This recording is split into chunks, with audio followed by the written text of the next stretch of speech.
What's going on, guys? It is Fight Fire here back with another video. Join us now as we look at this week's edition of Monday Night Raw, as well as the wildest news stories and rumors you need to know, including the clever secret behind Austin Theory. Tiffany Stratton almost broke her neck, a main roster call-up scrap, WWE don't want to draft, Andre's legal battle is finally over, and much more.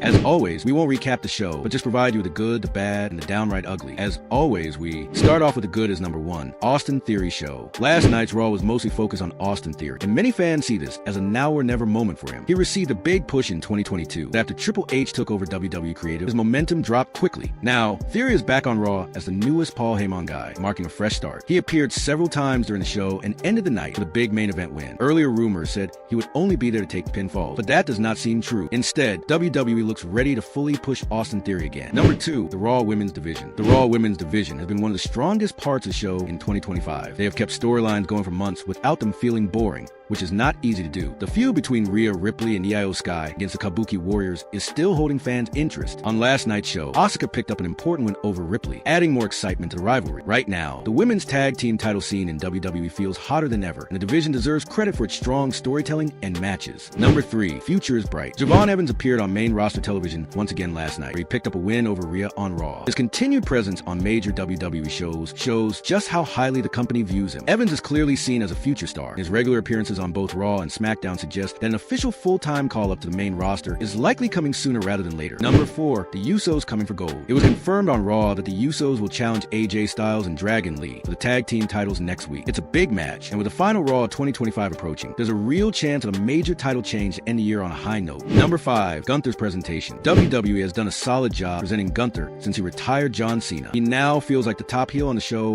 and a dominant presence. His interactions with CM Punk and AJ Styles are clearly setting up future big matches. If WWE keeps this momentum going into the new year, Gunther's run could become even more impactful and a huge surprise. Holiday tape shows can be hit or miss, but WWE delivered a strong episode last night. It felt important and not like a filler show that could be skipped. By treating it like a normal episode, WWE made it more engaging. If they keep this approach, fans will be more likely to tune in live for tape shows in the future. But that was the good. What about the bad? Is it number one? Well, poor SmackDown. Raw has been WWE's most consistent show, but SmackDown is suffering because of it. SmackDown continues to fall behind, mainly due to a lack of star power. With the show moving to 3 hours next month, WWE may need to balance the roster better and spread talent more evenly between both brands. There was nothing downright ugly on this week's show. For a pre-tape show, Raw delivered what it needed to. It was great to see WWE finally giving Austin Theory strong support, even if there still seems to be more to his story. What did you think of this week's Raw? Let us know in the comments below. Now, let's move on to the news. Now, our the secret behind Austin Theory's first story. Our top story looks at the ongoing storyline between the Vision and Austin Theory, and it raises an interesting question. Does Theory have a big secret,